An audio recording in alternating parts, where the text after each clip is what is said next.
So you don't find anything artistic sa mga nudes? Is that correct?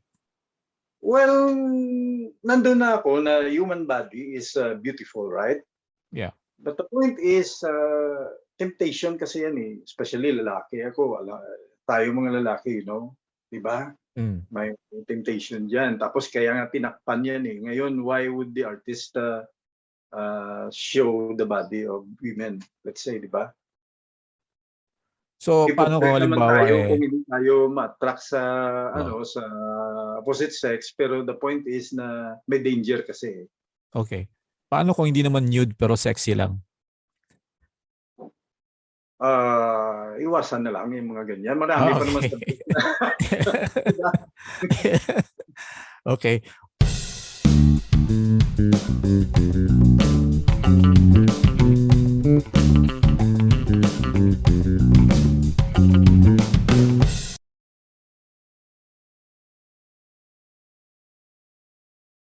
Hi Joel, good afternoon. Maraming salamat sa iyo. Thank you, Mark. Okay, thank you so much. So you're a visual artist, no? Paano ba tell us about your background as a visual artist. Paano ka nagsimula?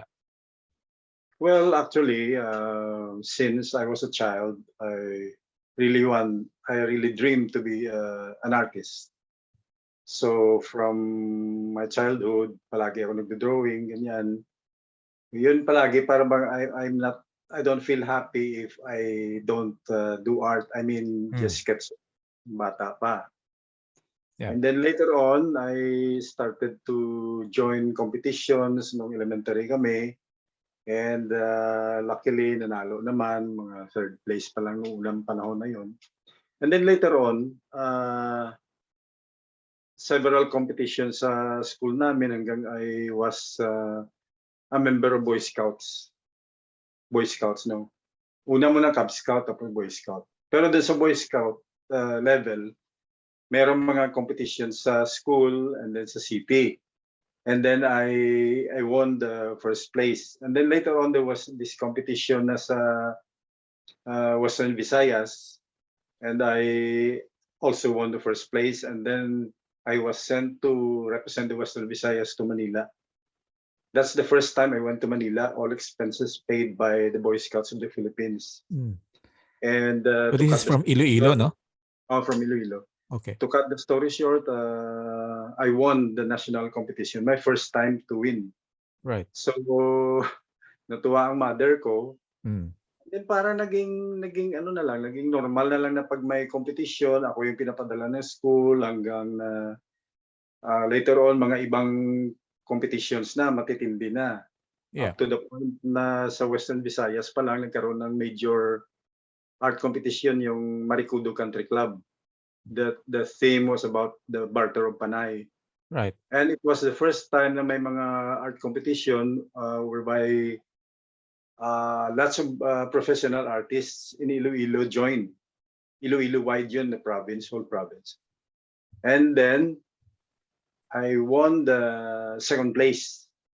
Actually, there were three times na nagkaroon ng judging kasi tie kami nung first place eh. The first place was actually a professional artist. He studied fine arts, whereas me, I'm a self-taught artist. And then for three judging rounds, later on, he was chosen to be the first place, his entry. Okay. Yung judge nun si Jose Blanco. So, tuwan-tuwa ako doon. Pero, biro mo 3 times yung, yung judging doon. Oh. So, pamilya kayo ng mga artists, ano? Di ba mga kapatid ka? Puro sila painters din? Yeah. Ilan kayo? Lahat kami, pati sister ko. Actually, there are 5 of us. Right.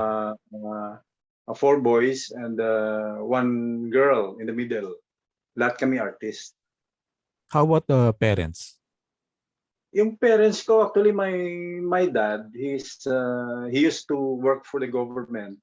And then that time wala pa mga Photoshop, no? Wala pa mga he does the graphics by himself. He does the calligraphy, everything for visual aids sa ano niya sa pag may seminar sila. Is the Okay. one doing it. And then my mother, she worked as a registrar in the Armamento Fashion Academy, and she designs clothes, her mga dresses, designer siya. Right. And then my uncle was the one who was really into the arts. I mean, pagdating sa arts and crafts, magawa siya ng mga lantern, mga kung ano-ano doon sa kanilang town, sa Kabatuan. So famous siya doon sa kanilang lugar. Okay. But Okay. that time, siyempre sa Iloilo, hindi pa ganun. May mga artist din doon, pero mga mga trained sila sa Manila. Iba, mga fine arts graduate sila eh. Yung mga matatanda doon. And then it was kami yung batch namin, kami ng magkapatid kaming tatlo. Ako si sunod sa akin si Nelson, and then the third si Jocelyn. Kami yung the first na family very young artist na napasali dun sa exhibition ng mga matatandang artist. Okay. That's the first time. Alright. Okay. So yung pagiging artist mo, choice mo talaga 'yan. Hindi lang It was my dahil choice, yeah. hindi lang And then, dahil influence ng family. Yeah, during the university, when I went to college, my dad said to me, "Oh, you take the exam in UP, UPCAT." Yeah. Actually, I have no dream of becoming a student of UP. Wala. In my Okay. mind, I just want to be an artist. Okay. And so when I took the exam and then enrolled, my dad said na, kasi yung first choice ko was fine arts. But my dad said, no, you take up architecture. So me, I just follow my dad. So I took up architecture. Okay. Oh. Alright. And then, to cut the story short, when I finished my 5th year first semester thesis sa architecture, I finished it. But it took me mga almost 9 years sa college kasi on and off I'm working. I'm a working student. Okay. And eventually, I left the College of Architecture because my heart is into the arts. Okay. My grades are very high in architecture. Matataas yung grade ko, mga plates ko mataas. So yung passing grade, for example, ng mga plates namin sa Archi, it depends on my score. Right. So natapos mo yung architecture mo? No, I left when I was in the 5th year. I left na kasi yun na yung people power eh. Yung thesis group namin nag-integrate na, and then ako parang yung aming dean kasi he's an artist also. And yung dean namin and almost all the professors told me, Joel, you need to be an artist. Yeah. Tapos our dean, he said to me, I'll help you, you shift to fine arts. But I just keep quiet, but I don't want to, I don't want to study fine arts because for me, nobody can teach me how to be an artist. That's my that's what's in my mind. Yeah. Okay. Oh. All right. So naniniwala ka ba doon sa kasi may mga nagsasabi kasi sabi nila artists daw are born, not made. Tama ba 'yan? I think it's true because iba eh. I mean, if you were just made to be an artist, it depends siguro kung, for example, what's the reason why you are made to be an artist. But if you're born to be an artist, you will look for something na ma-express mo yung sarili mo sa arte. You'll not be satisfied with kahit may sabihin natin they will give you a good job, but you're not allowed to do your art, you don't feel good. Or let's say, for example, my commission work, and then the client is the one dictating you, even if the pay is good, but you're not given the freedom to express yourself, you will feel bad. Okay. So the best na experience ko, for example, the client will say, okay, Joel, do a painting for me, and it's up to you, and I'll pay you whatever you want. Tell me the price, and do what you want. Yun, the best yun. But Okay. if the client will dictate, nako, Mahirap, no? May ganun. mahirap. So how do you encounter, pagkalimbawa, how do you handle those kind of clients na sila yung nagdi-dictate ng ano? Kasi minsan you can't avoid Oh, na you need money. Artists need money. I'm very blessed to have a wife who is very supportive of okay. me, of my art. Yeah. She understands me. So okay naman siya kasi matalino siya. So and we love each other and we have a good family, children. So parang nagtutulungan kami dalawa. Right. So pinagbubuti ko yung art ko and may mga clients for example na nagdidikta sila. There sometimes wala akong magawa so I have to to accept the job because I need money also. Okay. But at the back of my mind sana they will allow me to to express myself. And okay naman kasi there was a time na yung client nga laki nung may nagpa-commission sa akin nung laki ng bayad niya. Right. Nag-down payment siya ng half. But that time ginagawa ko pa yung studies for the painting. And then Right. nakailang beses siya na ipa-approve up to the point na hindi na niya gusto. And ano ko na Yeah. already spent some of the money. Yeah. But later on, he So said hindi na binawi yung down payment. Hindi, sabi ko sa kanya pala, sinabi ko, could you please give the chance to present my own idea? And then he said, okay. And then I submitted studies, and then he approved it. Right. Approved it, especially his family. Okay. So, naging successful yung project. Oh. So it only shows that if the clients, they will give the artists the freedom to do the art, it's the best thing to do. Yeah. Kasi you're giving the artist the freedom eh. You're not the artist, you're just a client, right? Yeah. That's true. Ano ba yung role ng isang artist sa society? Well, for me, through time, the role for me as an artist, my role changes. Okay. In the past, syempre, I have did artworks na, for example na lang, no, religious, no? Yeah. Alam mo naman sa atin, we're a Catholic country, Roman Catholic. So usually, for example, ako, yung una kong mga naging drawings na inspire ako sa kalendaryo. Eh.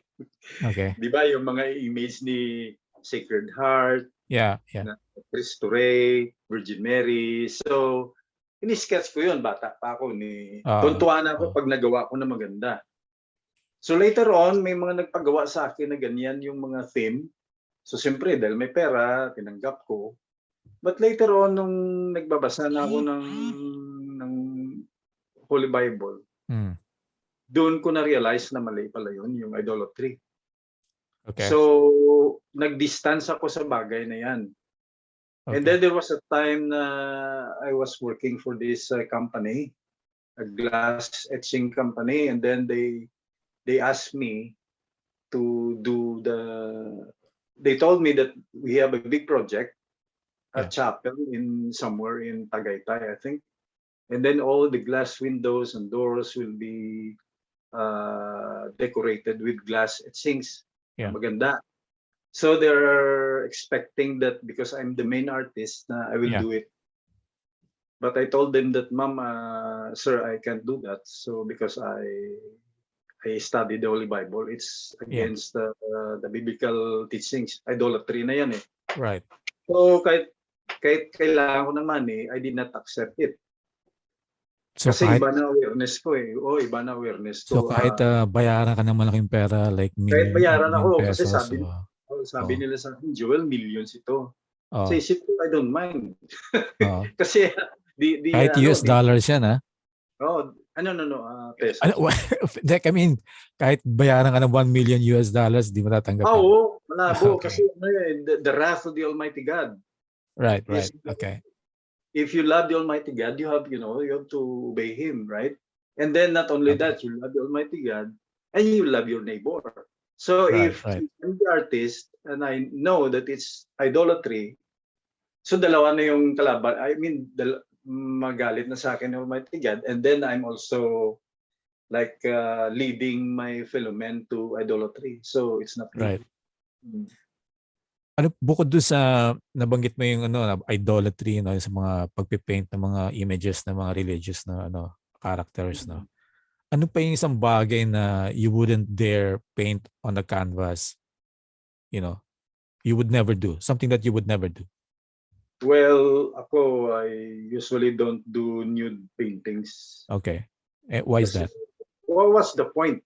I mean, may mga artist na usually pag fine arts. Kaya ako, hindi ako fine arts. Kasi, buti nga hindi ako fine arts kasi I can have my freedom not to do what the students of fine arts are doing, right? Right, Kasi right. required sila, plates nila yan, you do this, you do that, mga nude painting. Ako kasi, siyempre, I'm a born artist and a freelance and a self-taught artist. So, I don't need those things. Okay. Hindi naman yung art lang is not about the human body naman especially ng women Okay. Di ba? Marami pa naman pinipinta And then gas-gas na yan na subject So you don't find anything artistic sa mga nudes? Is that correct? Well, nandun na ako na human body is beautiful, right? Yeah. But the point is, temptation kasi yan especially lalaki ako. Tayo mga lalaki, di ba? May temptation dyan. Tapos kaya nga tinakpan yan Ngayon, why would the artist show the body of women? Let's say, di ba? So, paano ko halimbawa kung hindi tayo ma-attract sa sa opposite sex, pero the point is na may danger kasi. Okay. Paano kung hindi naman nude pero sexy lang? Iwasan na lang yung mga ganyan. Marami pa naman Okay. Mapunta tayo sa mga past paintings mo. Actually, one thing that really that I remember na yung ginawa mo yung sa guest painting mo. I think kinommission ka ng guest dito, And then you painted this mural, huge mural para sa guest. And parang nag-opening yata si Anna Nicole Smith, siya yung model ng guest Yeah. Diba? Can you tell us about that? Well, I was contacted by guests. So I presented the idea and then they like it. So what I have in mind is yung Armor of God niya kasi ang theme nun is about fighting AIDS. Right. So pag AIDS, may involved yan all sorts of sins na, di ba? Kasi usually mga sexual sins yan Yun yung mga weakness ng tao. Kahit ako, weakness ko rin yung mga ganyan. Kaya dapat talaga yung to give us strength and protection, we have to depend on the Almighty God. Kasi on our own, we cannot fight it, di ba? Okay. So, spiritual battle to Sa guest, right. yung theme ko doon sa guest, buti binigyan nila ako ng freedom to do the painting. Wala silang sinabi na you do this, you do that. Wala. Basta I just presented my idea. So nung pinresent ko, it was the Armor of God. Right. Actually, yung nasa Bible nakasulat yung may, di ba, may helmet, may plate, may sword, may belt, may sandals, may sword. So yun yung yun yung message nun. Do you think ito yung biggest break mo, first biggest break mo sa career mo? I think Or so. how much were you paid for this? If you don't mind. Well, I did not do the whole mural. I mean the actual one kasi in-enlarge nila yan Right, yeah. Yung ginawa ko dun yung scale model and then it was enlarged. So I was paid dun sa scale model na yun. Right, okay. Because I remember that poster kasi it was placed in yung scale model nga yung poster it was placed in the sa building ng Rustans Yeah, And that Rustans. time, and I was working in the Tuscany building, you know. I was working for a magazine at that time. And that's when I saw that, nakita ko yun talagang, nagandahan ako, no? You know, little did I know na yung artist na gumawa pala niyan, mamimit ko dito sa Hong Kong 7 years later, no? So, yun, isa lang sa mga natatandaan ko, no. It really nagandahan ako doon sa Armor Saka of God ano yun eh. Actually, doon yung sinabit sa Rustans. yeah. At saka kaya tuloy naging kailangan scale model and then they will Mm. just enlarge it using Yeah. yung tarpaulin, di ba? Kasi may mga alam mo naman mga yan, pag may mga events yan, mga yan, may deadline yan. So kung imagine if it's a big mural and then you do it, it will take lots of time, Yeah. di ba? Magastos. So what they did was let me do the scale model Right. and then they just enlarge it and then they brought it to Focus Theater. Okay. After Rustans, it was transferred to Focus Theater. And then mayroong event doon, may mga actors and actresses, ang dami, umattend kami, pinattend kami. Then ang ganda na tingnan kasi doon sa Rustans sa Ayala Avenue, syempre one light lang yun, the sunlight lang, di ba? Yeah. Pagdating sa Focus Theater, dahil may event, nagkakaroon na siya ng mga iba-ibang lights. Okay. Kasi nagkaroon na ng event doon, may mga neon lights ko, anong mga lights na ginamit. Nag-iiba-iba ang color ng mural mismo. So lalo siya naging exciting. Yeah. Lalong electric yung dating na. Right. Tapos it was transferred to SM Cebu and then transferred to SM Davao. So nasa na ngayon yung original? Yung original sa kanila, yung painting mismo, nandun sa Guest Philippines. Talaga? Yeah. Okay. All right. So, okay. Kasi ang Guest sa USA, meron din sila mural na kanila dun. Oh, okay. Right, okay. So, dito naman sa Hong Kong, no? Kasi naging member ka ng Hong Kong Mural Society, which is until now, no? Paano ka napasok na nag-apply ka o ano? It's like this. Noong 1997, pagkapanganak kasi 97, nanganak si Mrs. Umuwi muna kami ng Pilipinas. Kasi first child namin yun. Tapos we came back here and then I was freelance. And then I have these friends na mga Chinese artists.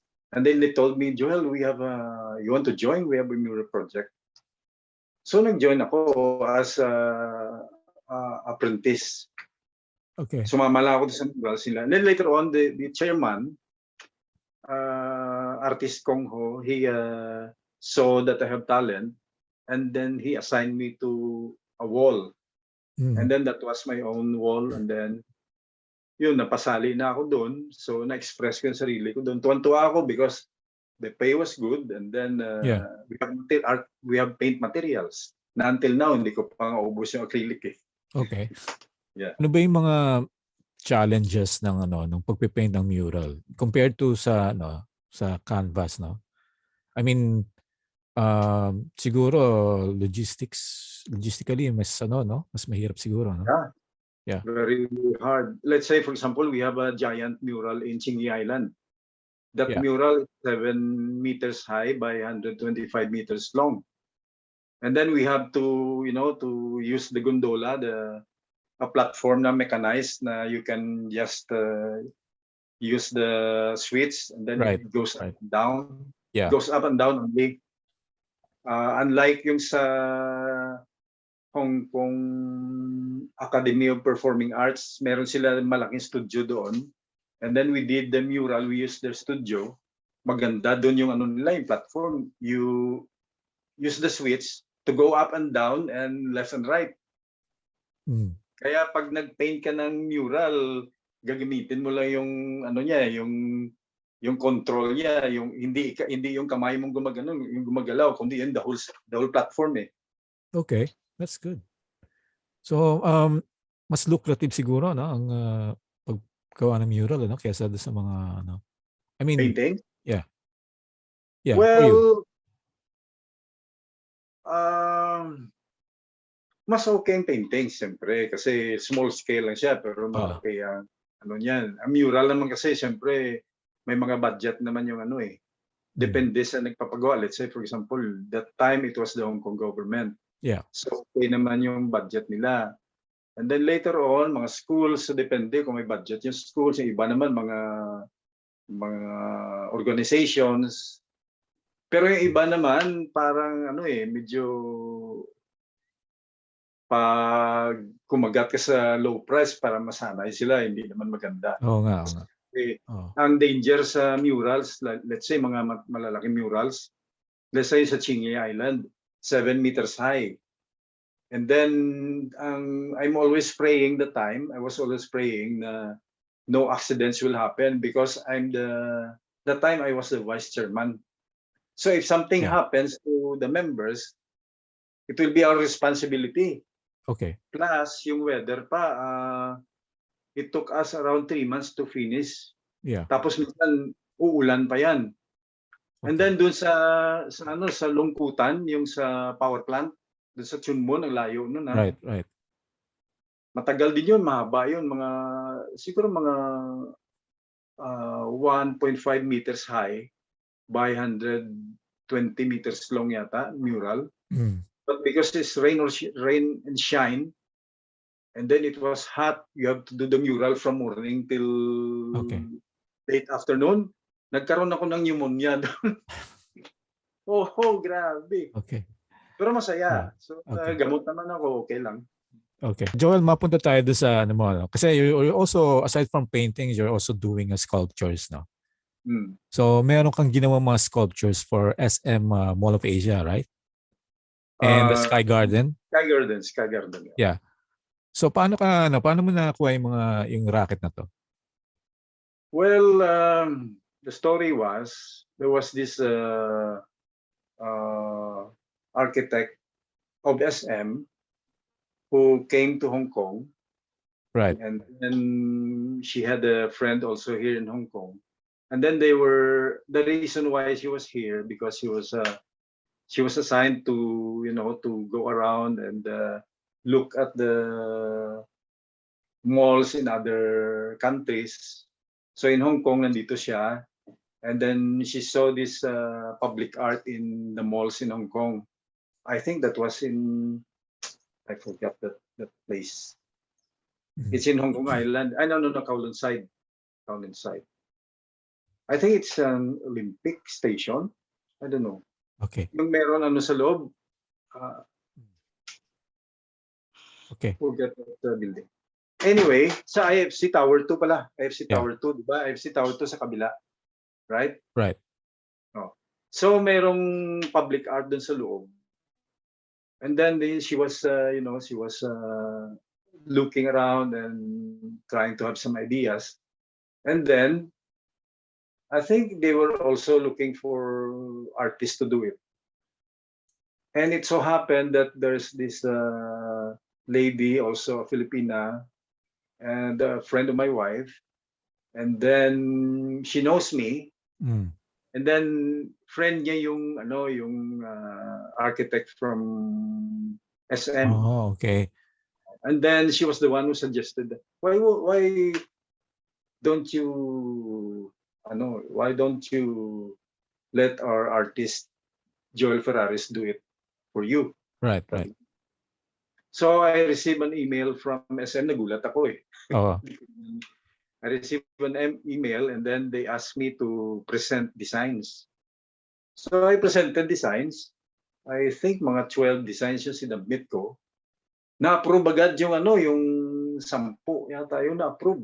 Na-approve nila kasi ang nag-approve yata yung isang architectural firm yata na nasa base sa Singapore yata yung nag-approve nun eh. Right. So ako na yung kinuha nila. So ito yung yung Prism, no? Yung Prism 24 na yan. Yan sila, ang na-approve yata noon was, I think, 8. Pero yung ginawa lang, 6 lang. Kasi, siyempre, yung una, nagre-revise sila ng kanilang layout sa, Sky Garden eh. Right. Okay. So mapunta tayo doon sa ano nag-exhibit ka rin sa Langkawi, no, sa Malaysia. And this was the time that you met si Mahathir Mohamad, the Prime Minister at that time, no? Siya ba yung Prime Minister at that time? Yeah. Ano yung ano is how did you feel when you met him na tinitignan Of niya yung course, artwork that mo, time, painting mo? That time, it was announced that he will arrive kasi actually it was his own project that Okay. Biennale in Langkawi. And then the time he arrived, so we were all inside the exhibition hall. And then we were told to stand next to our painting because he and his entourage will go around and look at the paintings, and then we have to, present our works.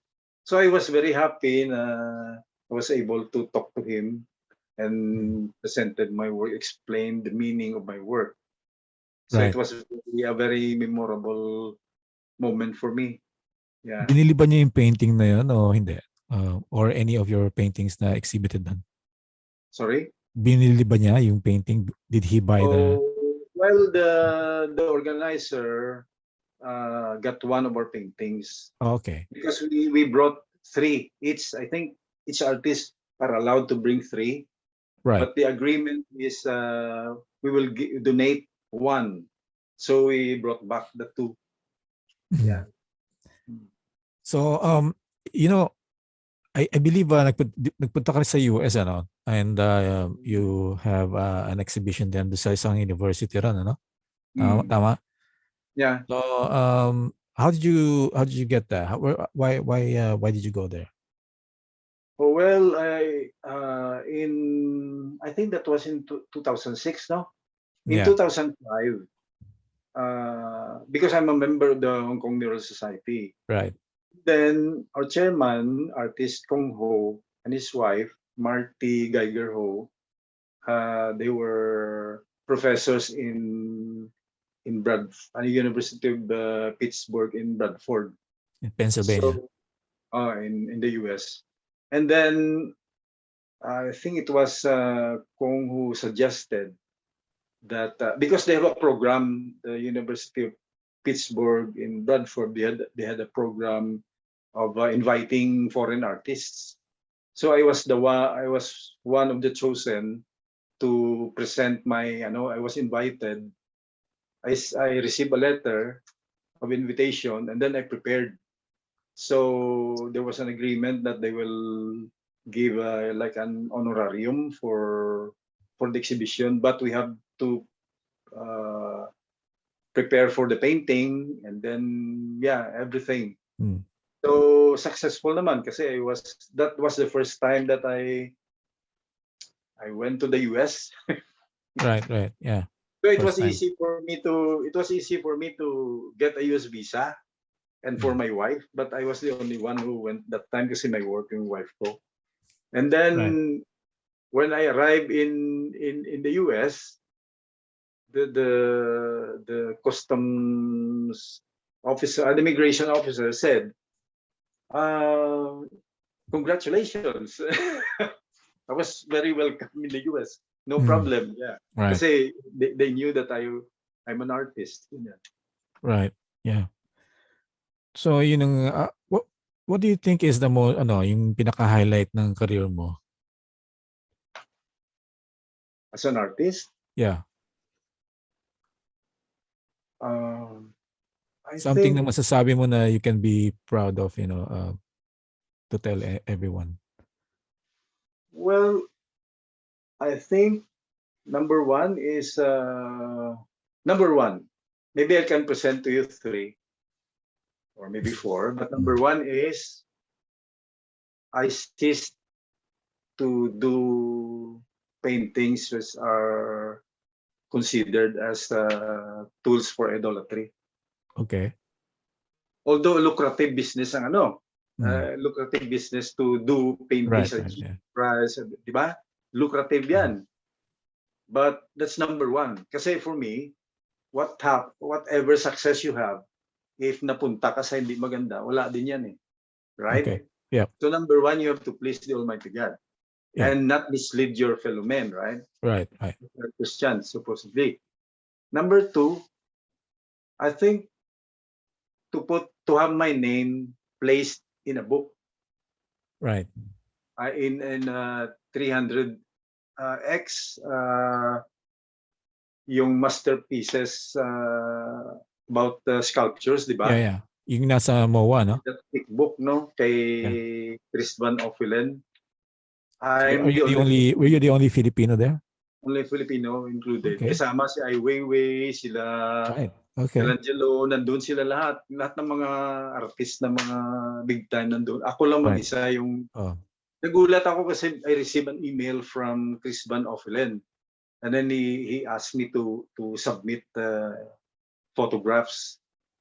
And Okay. then actually, this is what happened. He told me to present my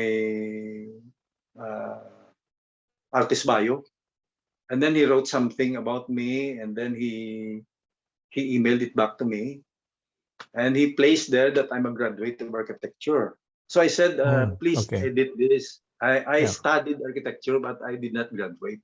Kasi Okay. ayoko yung malagay sa record na Right. graduate ako, pero hindi ako graduate. Mm. I finished fifth year thesis pasado. I mean, the first semester. Mm. But I did not graduate.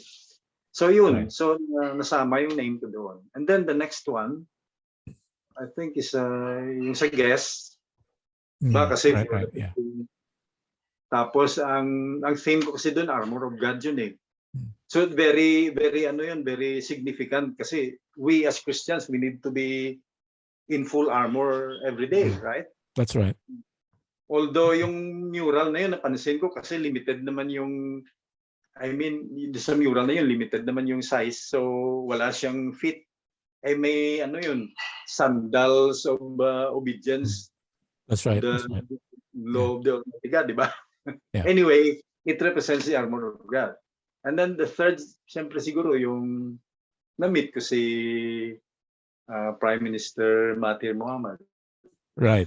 Okay. It's an honor for me to... marami pang iba, siyempre. By the way, how do you price your work? Well, it depends. I ask other artists also. Right. And then, like for example, during the first time that I did yung portraits, magkano lang yung singil ko sa portrait eh. Nung unang-una, bata pa ko, 20 pesos lang yung portrait. But only yung dean namin sa college, Professor Fernandez, sabi niya, Joel, you have to raise your price. Siya na nagbibigay ng ano. Hindi ba sa kasi sa Manila ngayon parang per square centimeter or per square inch eh? Oo. Kaya nga eh. So kung malaki yung mo, painting mo, syempre mas mahal, no? Parang gano'n. Oo, parang ganyan. Pero darating ka sa point na para bang may limit yata siya kasi kung per square centimeter mo talaga, no? Let's say ang painting mo isang frame lang. Let's say landscape na let's say 20 by 30 inches. The same landscape, gagawin mo siyang malaki, ganun pa rin yung price, samantala the image is the same. Right. Kung mural na yan, di ganun din ang niya. Parang may cut siya di ba? Right. So you kasi don't believe idea, yung binibili doon yung idea eh. That's right. So you don't parang hindi ka naniniwala na the pricing should be in per square inch, so sa laki. Kailangan yung value ng yung idea dapat yung concept no. Oo. Certain limit. Okay. So okay.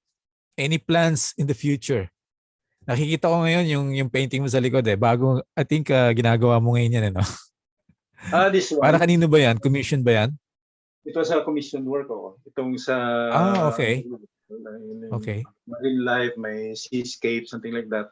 Ito sa commission to me by a Chinese client. Right, okay. Accidental lang ito na yung property agent dito sa Hong Kong may kilala siya, bigla niya sinabi niya, Joel, isn't it that you're an artist? I said, yes. And then after a few days, she called me and then She said somebody wants to meet you, and then yun na. Hmm. This Pero guy alam ko commissioned hindi ito yung me. style mo eh, di ba? Hindi yan yung style Ah, mo eh. Normally, style mo parang abstract eh. Like katulad yung isang painting mo well, eh. no, I have many styles. I don't Mm, want to be, to be confined in right. single style. Kasi ano yan, for me, ano yan eh. Kung ano idea mo, di labas mo. Okay. And then I believe in numero uno, uniqueness, novelty, and originality. Kaya Mm, uno siya, UNO, di ba? okay. Alright. Hmm. Last question. Sino yung pinaka-favorite artist mo and artwork? Oh, parang hirap kasi marami Isa sila. lang. Hindi, isa lang. Huwag marami. Dadaan? Wala tayong time. Isa lang.